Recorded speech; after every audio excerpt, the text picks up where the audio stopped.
Bonjour tout le monde, bienvenue sur l'Après Ciné, la chaîne du passionné.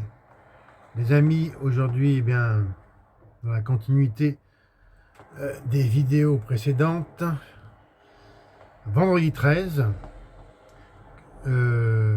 chapitre 7, bon, je vais vous montrer l'interface du menu du Blu-ray, et puis les différents suppléments. Et avant tout, je vous présente le coffret Blu-ray des 8 films. Voilà, donc faites. Alors, je vais vous lire qu'est-ce qu'il y a derrière, hein, c'est écrit en tout petit. Changer de lunettes parce que c'est tellement écrit en petit que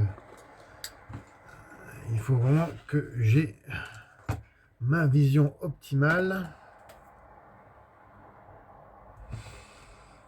Alors, faites un plongeon terrifiant dans la saga Vendredi 13 à travers cette collection de 8 films.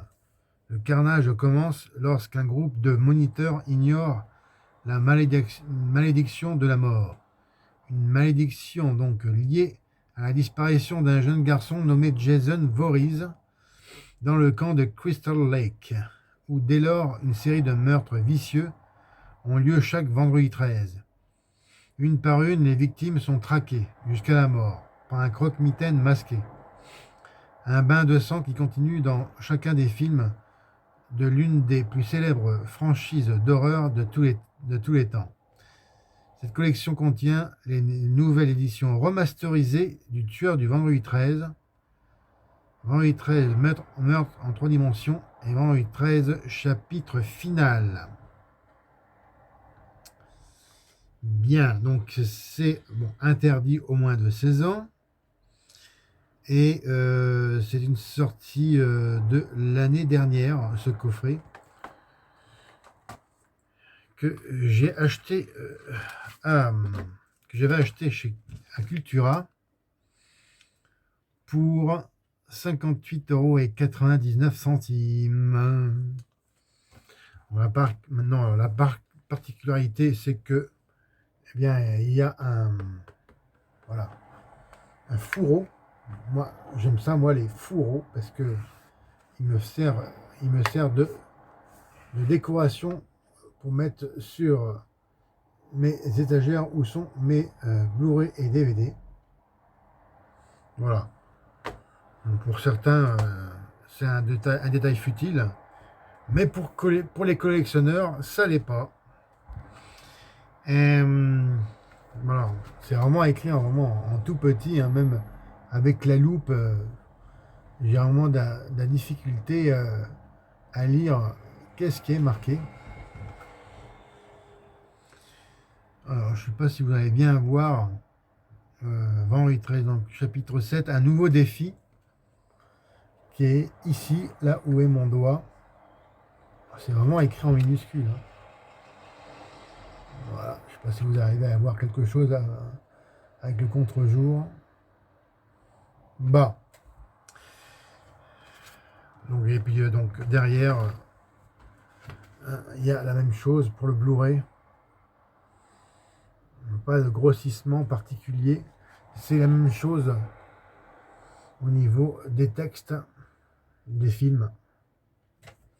Alors pour l'information, C'est bon, c'est un coffret qui est collector, mais qui n'est pas un boîtier métal, donc un steelbook.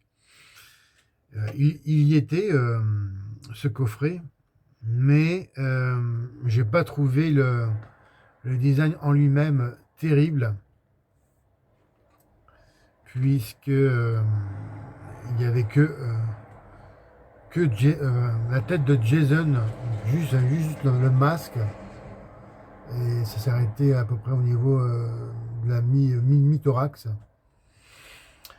Bon, j'ai pas trouvé bien. J'ai préféré ce design que quand même on voit les différents aspects de Jason, notamment sa première apparition en tant que telle dans le deuxième chapitre.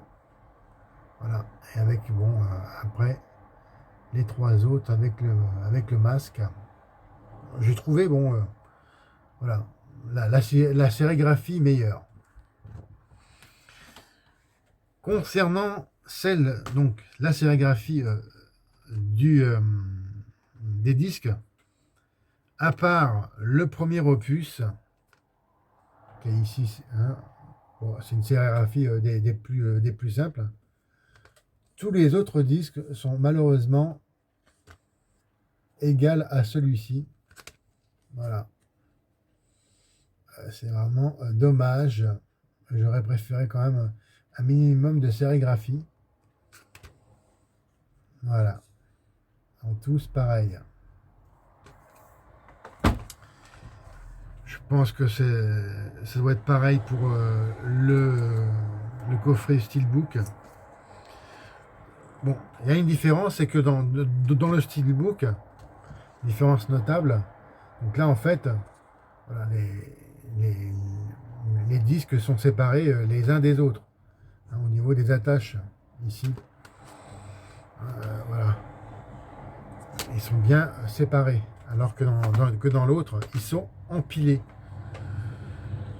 Alors ça, c'est quelque chose vraiment que je déteste, puisque il faut être hyper précautionneux, pas faire le bourrin, quoi, parce que si vous forcez, vous cassez le Blu-ray. Et c'est fort dommage. Alors que là, bon, je vous montre, c'est tout simple. Il suffit d'appuyer ici et ça sort tout seul. Voilà. Aucun problème. Encore une fois, ça peut être un détail futile, mais pour ceux qui sont encore, je le rappelle comme moi, des vrais collectionneurs, c'est important, voire très important. Si on tient un tant soit peu à son matériel. Voilà, et maintenant, eh bien, pour finir, je vais vous commenter l'interface du Blu-ray du Vendredi 13 chapitre 7, un nouveau défi que franchement j'ai bien aimé. Au niveau du scénario, bon, au départ je trouvais assez banal, et finalement j'ai vraiment trouvé intéressant le fait que Jason soit confronté à un adversaire à sa taille, enfin au moins qui lui donne du défi, hein, justement, d'où le nom du titre, du sous-titre du film. Et surtout, eh bien, c'est la première apparition, eh bien, de l'immense et émérite cascadeur de métier qu'est Ken Hodder. Regardez ma vidéo d'avant, vous allez comprendre, qui, eh bien, dans ce film, littéralement, a risqué sa vie. Au passage, je félicite, je ne sais pas si tu es un abonné ou juste quelqu'un qui regarde, ce qu'on appelle un viewer. C'est David qui a trouvé la bonne réponse, effectivement, que je posais, dans la vidéo précédente, à savoir quelle était la cascade qui, donc, justement, lui a failli lui coûter la vie. Hein. C'était cette magnifique voilà, performance que vraiment j'ai adoré. Elle est juste extraordinaire, puisque il se transforme en... Attention, je suis obligé de prévenir. Pour ceux qui n'ont pas vu le film, regardez-le. Je ne veux pas vous gâcher le plaisir.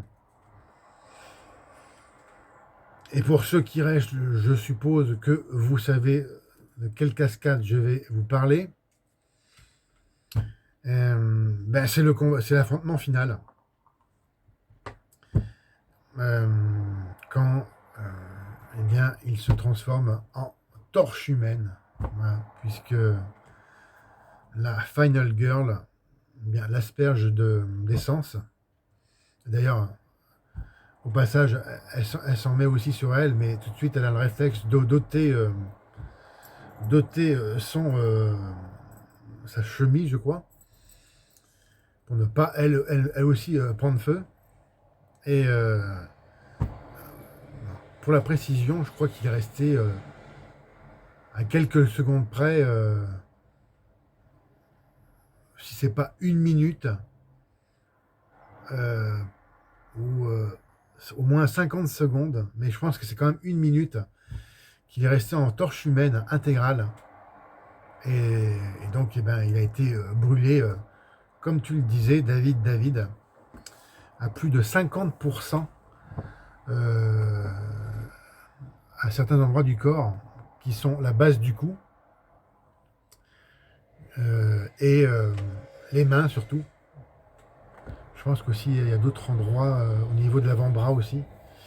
Et surtout les mains. D'ailleurs, toujours, quand vous voyez Ken, il porte des gants noirs, des gants de protection, puisque il a eu les mains cramées. Hein. Au 3e degré, les amis. Et le feu, en fait, il a eu tout le bas du cou jusqu'à peu près à ce niveau-là. D'ailleurs, on voit, quand on prête attention lors de ces interviews, ou même de près, on voit la base du cou qui a été bien atteinte. Alors, je tenais vraiment à vous expliquer cette voilà, entrée en matière dans la saga de Vendredi 13, une entrée absolument bien périlleuse et à la fois magnifique à regarder à l'écran et terriblement dangereuse, et aussi pour moi, Ken est le meilleur à ce jour, et pour moi il ne sera jamais égalé de sa performance du tueur au masque de hockey. C'est une vraie légende vivante. Il a aujourd'hui donc il est de 1955, donc il a 67 ans, si je ne me trompe pas. À ce sujet, pendant que j'y suis, je reviens à je pense que c'est uniquement une personne qui regarde, donc David. Je me posais la question, es-tu sûr que Ken Hodder n'ait jamais interprété Masque de cuir, à savoir mon autre ami du cinéma d'horreur, Leatherface? J'ai dit, bon sang, ça c'est une question pertinente. J'ai tout de suite regardé sur YouTube, et pof, je tombe sur Ken Hodder, justement, qui parlait eh bien, de sa performance dans le jeu vidéo qui sortira. Bon, il n'y a pas de date arrêtée concernant voilà, sa sortie. Euh, il s'agira de donc Massacre à la tronçonneuse, où Ken Hodder a fait donc la capture, la capture à l'écran de son corps, donc ce qu'on appelle la motion capture. Et justement, il y a une interview de lui sur YouTube que vous trouverez. Hein. Moi, j'ai tapé Ken Hodder Leatherface et je suis tombé dessus. Et voilà, bah, ça, je ne le savais vraiment pas. Eh bien, c'est un jeu vidéo, bien évidemment, que j'attends. Je ne sais pas s'il sortira cette année, mais ça sera pour moi le jeu vidéo de cette année 2022, s'il sort d'ici la fin de l'année. Voilà les amis. Mais maintenant, je vais finir sur tout en voilà, vous commentant eh bien l'interface avec les différentes voilà, les différents suppléments bonus qu'il y a. C'est parti. Euh, Au passage, j'ai mis le disque sur ma PS3 Ultra Slim 500 gigabits voilà, pour les amateurs de technique, voilà, pour le moment, pour les détails geeks. Et je filme actuellement, je le rappelle, avec un Samsung Galaxy A12. Allez, je vous montre ça. Post-scriptum, je pense que vous avez remarqué mes deux masques derrière. C'était obligatoire que je les mette pour voilà, décorer voilà, mon derrière d'écran, à l'écran, pas mon derrière à l'écran, hop, pléonasme. Je veux dire, faire une décoration pour la vidéo. J'ai aussi oublié de vous donner la note concernant le film. Donc je mets 15 sur 20. Et pour la performance de Ken Hodder dans le combat final, je lui donne la note de 20 sur 20. Forcément. Je vais pas lui donner juste 10 sur 20, donc la moyenne. Hein. Faut quand même pas déconner. Allez, le Blu-ray maintenant. Alors, comme vous pouvez le constater, le menu principal est figé et sans effet sonore. Bon, le design est chouette quand même, puisque je vais faire un zoom là. Vous voyez dans le couteau de Jason, voilà, un visage de fille qui crie, hein, une screaming girl non identifiée. Alors, sélection de scène, pareil, figé sans effet sonore. Au niveau du chapitrage,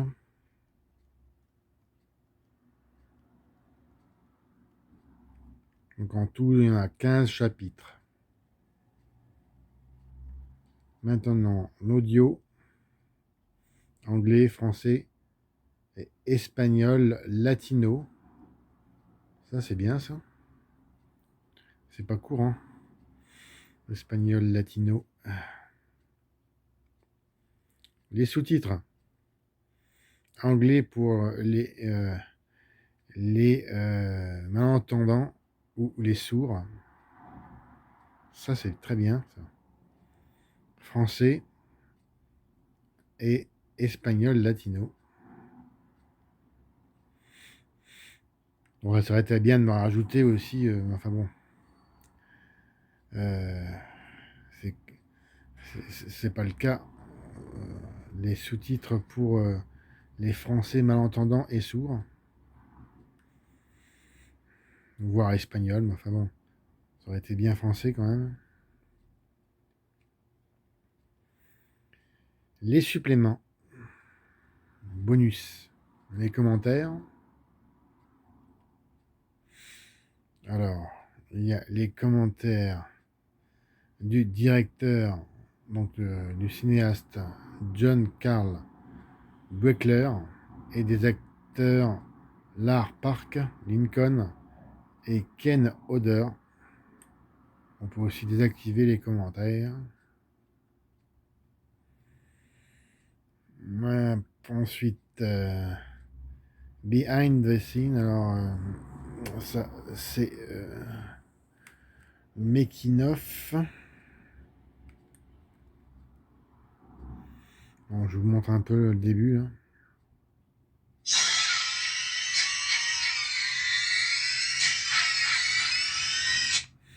Il dure 11 minutes et 39 secondes.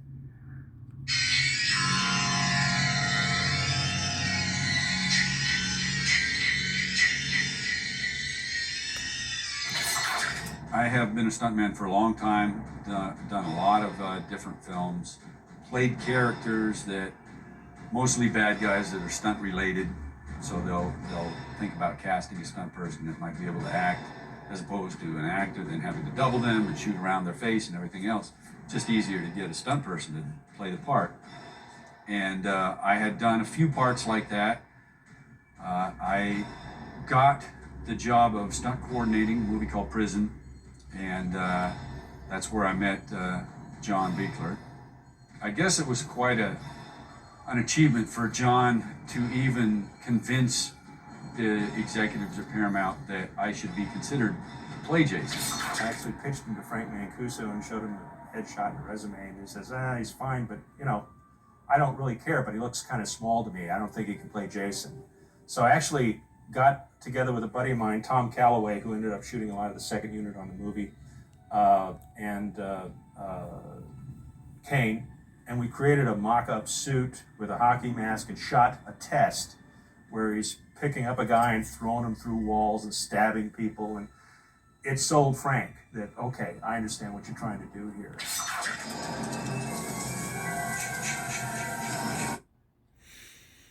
Donc là, par contre, l'inconvénient majeur, c'est que il n'y a pas de sous-titres en français. Impossible de les mettre. Donc ça, c'est vraiment dommage. Donc en fait, à la base, les Blu-ray ont été conçus pour une audience anglophone et non francophone. Alors maintenant, une autre partie de Making of, Jason Destroyers, ouais, ça, c'est le Making of de Friday, 13 Part 7, le nouveau sang. Deuxième partie des bonus, enfin du Making of, deuxième partie du Making of en fait.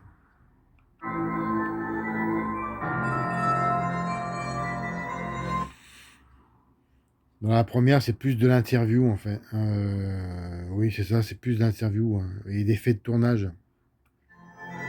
I had never really been interested in directing Friday the 13th.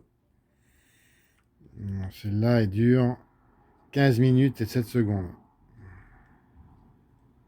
Because I thought, Part 7, are you nuts? What film series prior had the gall to put a Part 7 on the film?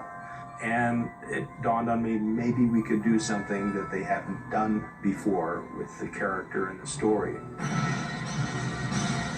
Ultimately, we settled upon a match for Jason, someone to really be his foil. And that foil was a clone of Carrie. She was like a normal girl that had something strange happening with her, and she was generating energy and psychic powers. She immediately had a grasp of the character. She had sensitivity, and I felt like a real bastard making her cry all the time. Really, the psychics I met with were trying to teach me not to make her psychic ability what you've seen in movies. It's not, this crazy body shaking thing. It's just a thought will come into your head and you'll react to it. Je la trouve plus jolie, plus vieille que quand elle était plus jeune, hein, à mon avis. Hein. Bon, eh bien c'est tout les amis. Alors comme d'habitude, regardez, partagez mes autres vidéos. Mettez-moi un M si vous avez apprécié.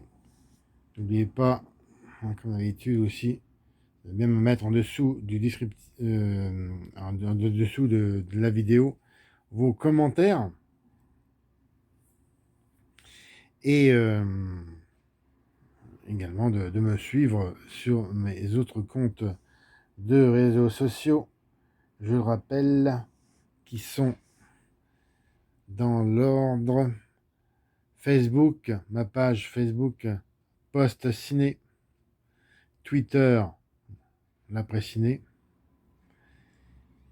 et qu'est-ce que j'en ai oublié d'autre? Instagram, ciné, série au pluriel, passion. TikTok, Horreur Mania 1970. Et Snapchat, Masque de cuir 1973. C'était Fred, et moi je vous donne rendez-vous pour une prochaine vidéo. Salut!